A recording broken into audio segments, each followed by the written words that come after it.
Well, tonight is no longer the night. Season 1 of Dexter Resurrection has now concluded. So what did I think of it? Let's talk about it.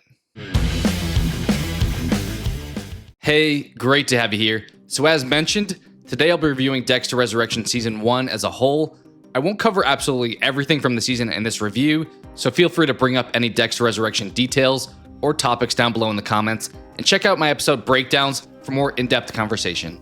And the main areas that I want to cover here are my thoughts on the setting, the characters, and the overall plot, then close out with an overall score. So starting off with the setting, I thought the execution of New York City as the season's landscape was extremely well done. Back when the trailer came out, this choice made me very nervous since the show was almost being pitched as this over-the-top Broadway play, and while they did toe the line in moments of going too much into the big city lights, like how the finale wraps up on Prater's boat with this Statue of Liberty backdrop, I did wind up liking the personality that being in New York City brought. It wasn't quite Miami, but it was leagues better than Iron Lake. Now looking at characters, this was also a major win for me. The only downside was what I feared back when we had all these cast reveals prior to the show's release. I was unsure how all these characters would get enough screen time for a satisfactory season. And while I don't think they left the story incomplete, I wish the season could have been like 12 episodes long, because we could have used another episode with both Mia and the second Gareth, or even more time with a legacy character like Batista. Giving some quick thoughts on each of the characters, obviously Michael C. Hall did amazing as Dexter. I don't think I have to go into any real detail here on how incredible his performance was. Looking at Harrison, he was definitely a major heel turn for this season. When introduced in New Blood, he quickly became a whiny and badgering character to Dexter. It made sense for his character arc, but it was not fun to watch. So instead, in this season, they opted to have Harrison understand Dexter and allow him to exist, even if Harrison is a different person. And this father-son dynamic was an excellent one once the two of them reconnected, even with some goofy scenes like Dexter being a proud dad and buying a hat from that college gift shop. Their dynamic was definitely one of my favorite parts of this season. Our four sub-boss killers of Lowell, Mia, Gareth, and Al all served a role and mostly excelled in those. Neil Patrick Harris as Lowell was a bit underwhelming, but his character also was only in one episode. Krysten Ritter and David Dastmalchian as Mia and the Gemini twins, I've already mentioned, got shortchanged a bit, but when on screen, they were great. And the same goes for Al. Obviously he got away, so hopefully we get some more of him in the future. Charley was a character that didn't totally work for me. I liked her presence early on as this imposable force, but she got caught up in the drama with Dexter towards the end, and that weakened what I thought of her character a little bit for me. Prater as our eventual Big Bad was very well done. It did take us a while to with certainty confirm that Peter Dinklage was our Big Bad, and he didn't really get to pop off until episode 9, so we didn't get a lot of his crazy side, but it was awesome to see what we did get. I will say though, in that last episode, I was a bit underwhelmed when he resorted to that typical kill table coward behavior, but that's totally a reasonable response for somebody to have, and also just a brief scene from the season. Detective Wallace and Oliva were alright introductions to the franchise. It's always risky adding in new police threats, like what happened with Angela, and they definitely went for a personality type, with Wallace being this very particular and eccentric character. Meanwhile, Oliva was mostly just an extra tagging along with Wallace. I will say that this duo grew on me more as the season went on. Angel was appropriately unlikable for me as a character for most of the season. He's obviously coming after Dexter, but he was also a much darker and more traumatized personality than he was in the original series. They gave him a bit of a one-track mind in this season, and while I would have handled his character differently, I thought he worked fine as this looming problem for Dexter. Harry, Dexter's ghost father, was outstanding this season. I've said this before, but other than Miami, not having James Remar as Harry is what majorly was missing from New Blood. His banter back and forth with Dexter, both in tense scenes, but also in heartfelt ones, was excellent, and I'm so glad to have him back in this series. The rest of the cast with Blessing and his family, Red, Elsa, Gigi, Vinny, even Teddy, all did fine as minor characters. The only negatives I'll say here are that Blessing was a bit unrealistically welcoming of Dexter, and Vinny was a bit weak as a side plot. As I said though, as a whole, both the new and returning actors crushed their roles as these characters. And if I were to list my top 3 characters in order outside of Dexter, I would say number 1, Harry for sure, then Leon Prater as the Big Bad for the season, and then I'll say Al as kind of a fun, minor boss for Dexter, that while in some ways he's kind of just a copycat of Trinity, he has some dark skeletons and properly gave off that creepy serial killer vibe. But let me know down in the comments who are your favorite characters from this season. Definitely a lot of options available here. And now moving on to plot, here's probably the only of the 3 categories that I would say I'm mixed on. There are a lot of positives, but I'm still mixed overall. Probably the biggest negative for the season is one that I've mentioned plenty in my episode reviews and live streams, and that's the plot is full of contrivances right from the get-go, starting with the major New Blood retconning. It required a lot of suspension of disbelief, but if the rest of the show is strong, which it is, then I'm able to look past a lot of that and forgive some of those unlikely scenarios coming up.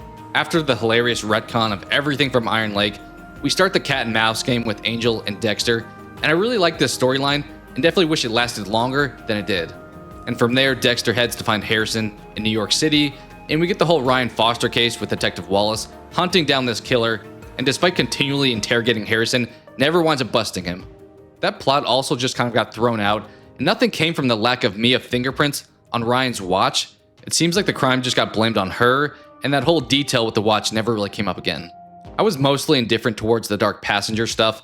It was funny when Dexter would get mad about his name being stolen, but I didn't overly care for Red as a character. I guess it gave Dexter a reason to connect with Blessing, which was fine but also not great. The Kill Club thing with Prater was fun as a kill of the week concept, but we did rush through each of those characters pretty quickly. They definitely teased us with a Dexter and Lady Vengeance team up, and while I would have liked to see that duo in action, we didn't need a whole Dexter love interest this season. I liked her character's twist, and it wound up letting Dexter do better at being a dad. The whole Gemini twin thing was fun. I wasn't sure if we would do a twin thing, but sure enough they joined the list of movies and shows this year that double up with one actor. I liked the M99 drink showdown with Gareth number 1, but the Prater estate with Gareth number 2 moment was a bit anticlimactic. There were some tense moments, but Dexter was pretty easily able to take down the supposed number 1 target on the FBI's most wanted list. Elsa and Gigi's inclusion with Harrison's story and him wanting to go into law enforcement was fine, but they just kind of abandoned Elsa's character in the later episodes. I guess maybe wanted to put more time and screen time with Prater and Batista. You had to cut something out. I was expecting some sort of love triangle, but maybe that's still to come. The whole landlord plotline seemed a bit unnecessary to me, and I still think it's pretty goofy that Dexter didn't wear some kind of other disguise, like a mask, compared to what he wound up choosing when trying to scare Vinny. I liked the scenes of Batista hunting down Dexter, but he got way too close, way too quickly. He also started acting purely emotionally and not logically, which I can somewhat forgive, but it's still not a route I would have gone this soon. They ultimately chose to kill Batista in episode 9, so they don't cliffhanger fans, with that being the season ending, and instead gave some closure in the finale. Unlike how they handled someone like Rita, it was kind of a convenient way to have Prater now fit the code. Obviously, they then wrapped up everything with a bow to end the season, with Dexter killing Prater and dumping his body into the Atlantic. He did take those folders from Prater's vault, so there's definitely some setup for Dexter in season 2 to go road tripping or something to take out these newly added killers. And now Wallace finally has info on her white whale, the New York Ripper. The Ripper was by far the biggest tease, with no payoff this season. Everyone was speculating who this could be, and we're left with just a name, and hopefully more to come in season 2. We'll see if maybe the Ripper is next season's main big bad, or how they'll handle that character at this point. They mentioned the Ripper so many times in this season, so you would think they would give us something. And with Batista now gone, where do you think we go from here, and how will they ultimately end things? The beginning of the season kind of set him up to be the one to finally catch Dexter and take him down and give us a satisfying ending, but that's no longer an option. And taking out Angel this early just seems like so many missed opportunities, but if I had to decide where to go from here, given how things ended, we've already copied Breaking Bad's homework this season, so I think they may as well copy their ending too. I think after a few seasons of Resurrection, they should have Dexter selflessly die, maybe by saving Harrison. Copy how Breaking Bad handled the characters of Walt and Jesse. You can satisfy both sides of the fan base by 1, giving Dexter a happy conclusion by going out doing something noble as the show's protagonist, but then 2, you would also have Dexter die. Since he is a killer, maybe he shouldn't just get to live happily ever after. It would also give more impact to Batista's death in episode 9 by Dexter finally learning and saying enough is enough, it's my time, I'm done letting the ones I love around me be the one who die, it's my turn. I know we've already done the kill thing in New Blood and isolation option with the original series, but I think I would like him dying in a positive way, more than something like being incarcerated or lethal injection. But let me know how you would end things. And before Dexter Resurrection came out, I actually did a video listing 5 things I wanted to see from this season. I just want to cover those quickly and just give my thoughts on if it worked, if they wound up choosing that, just kind of recapping those. The first one I had was including a surprise OG cast member. They definitely did this. We had Quinn, Masuka, Brian, Trinity, Miguel, Doakes. Maybe I'm missing somebody else, but ton of opportunity here and ton of inclusions that were awesome to see. The second thing I wanted was a logical transition from New Blood. That didn't quite happen here, but I was fine with them pretty jokingly moving past it. The third one was improving Harrison's role. Absolutely yes here. Harrison crushed it as a character, and I'm glad they made him less like he was in New Blood and more tolerable to have on screen. Honestly, I enjoyed a lot of scenes with his character.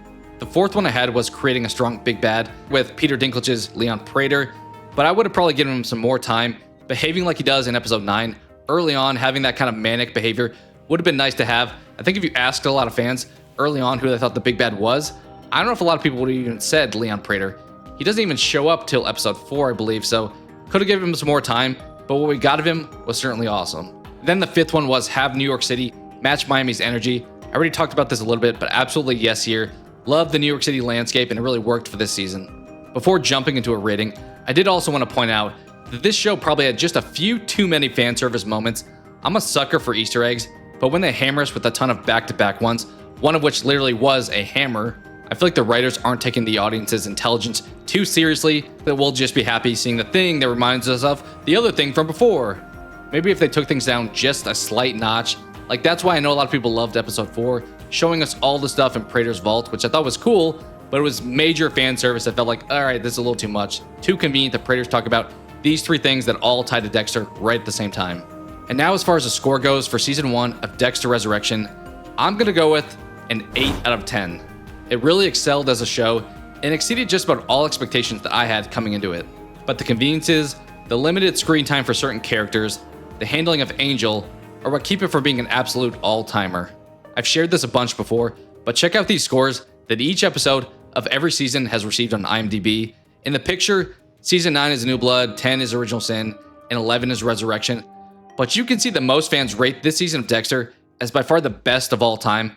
I don't know if this is recency bias or what, but while incredibly good, this scoring feels a bit inflated to me. 8 consecutive episodes of 9 or greater is only surpassed in live-action television by Breaking Bad Season 5, which had 12. But make no mistake, this is still a great season, and I'm glad they decided to make a tonal shift from New Blood, where the writers seemed like they wanted to punish Dexter, and here it seemed they decided in some way that Dexter represented justice. It didn't necessarily need to get his comeuppance. I do understand that he's a killer, so he should probably pay for his crimes, but it's also a show and not real life, so we can give him some wins along the way.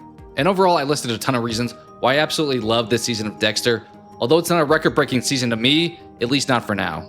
But what'd you think? For you, where does Resurrection fall in comparison to other Dexter seasons? What parts of the show did you like or dislike? And what are you hoping for next? Also, do you expect the show, Michael C. Hall, or Peter Dinklage to win any Emmys? I'm not big into the whole award stuff, but it would be cool to see. And just as an FYI here on the channel, I do plan to rewatch all of Dexter and do season reviews at some point, and then give an overall updated season ranking, so stay tuned there. But share all your thoughts on Dexter Resurrection in the comments below. Thank you so much for watching, and I hope to talk to you again soon.